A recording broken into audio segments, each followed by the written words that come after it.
Hi, welcome to SBR Videos. I'm Peter Loshak. We are previewing Week 10 in the NFL, and right now we're talking with Joe Duffy from OffshoreInsiders.com. He's cleaning up all the games no other capper wanted to take, and one of those games is the Denver game. Bounce back, double-digit road favorite at Oakland, and Joe's going to cover this one. Joe, thanks for being back with us. Yeah, thank you, Peter. All right, you've given us awesome analysis all year long and profitable picks going back a number of years. Tell us what's going on at OffshoreInsiders.com this year. Yeah, no, 27 years in the business, all full-time. Another great year. We're especially hot in the NFL, and we're also 1-0 this week in college football with Bowling Green under the total. That game was very easy. We have a humongous weekend Thursday, Saturday, and Sunday, especially with some big plays. Looking at something on Friday as well, but it's all up now at Well, it's not all up now. We've got a bunch of stuff up now with probably more plays coming at OffshoreInsiders.com. All right, Joe, sounds great. Denver, Oakland, right? Right now, Denver is an 11 or 11.5 point road favorite. And, you know, we saw what happened last week when Oakland was just a huge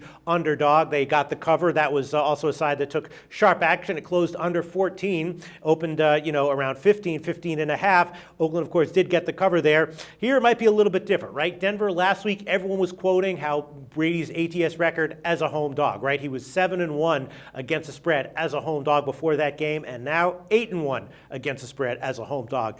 This game, though, everyone's quoting a different stat. I forgot what it is. It's something about Peyton Manning bouncing back, and a lot of people here are the same people who were saying that the Pats were a good play last week are now saying that Oakland, even as a double-digit road favorite here, that Denver, even as a double-digit road favorite here, is the play. I thought that the total when it opened at 48 might be a good play on the over, so I did bet that one. Now it's up to 48.5 or 49, and that's just 1 point. Now I'm looking at it thinking 49. Man, that's a high total. I don't know if I'd want to bet that. What do you like here, Joe Duffy? Yeah, no, this is one of those, and we did have Oakland last week, and Oakland still fits under one of our performance gap analysis angles. And basically, if you go to OffshoreInsiders.com, you click on the link, we explain it, or you can enter in Google or Bing or whatever, Joe Duffy Performance Gap Analysis. We explain what it is in more detail, but it's essentially, it's a great way to isolate undervalued and overvalued teams. And the way it works out, mostly undervalued teams are really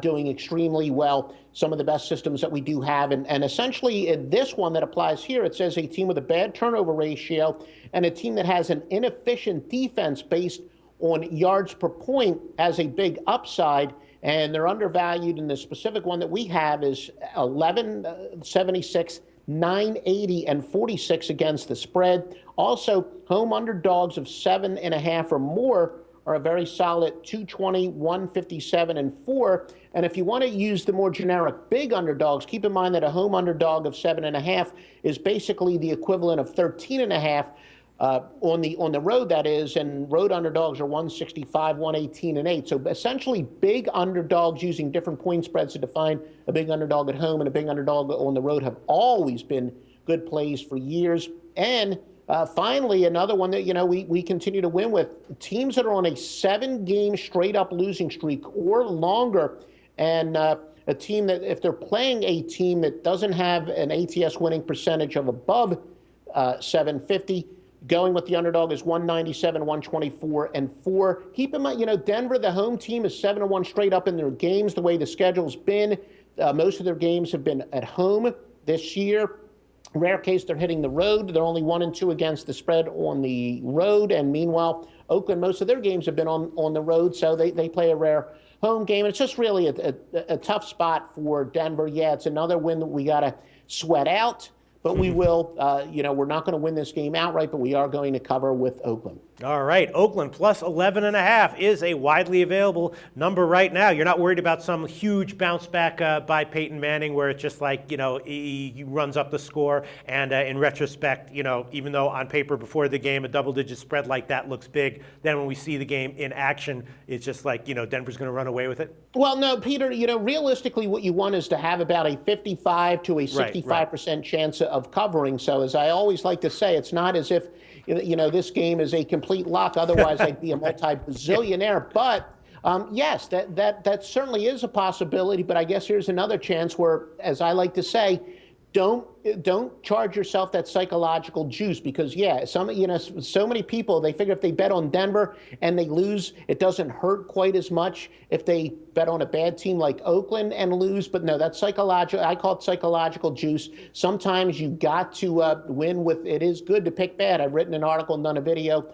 on that. No, Oakland is still the high percentage play, but yes, of course.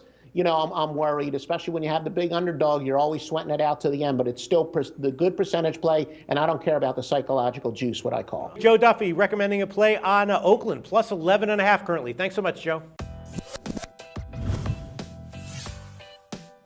The SBR Network offers free sports picks and game breakdowns, big money free betting contests year-round, a real-time Vegas-style odds monitoring service, and much more. So come see for yourself.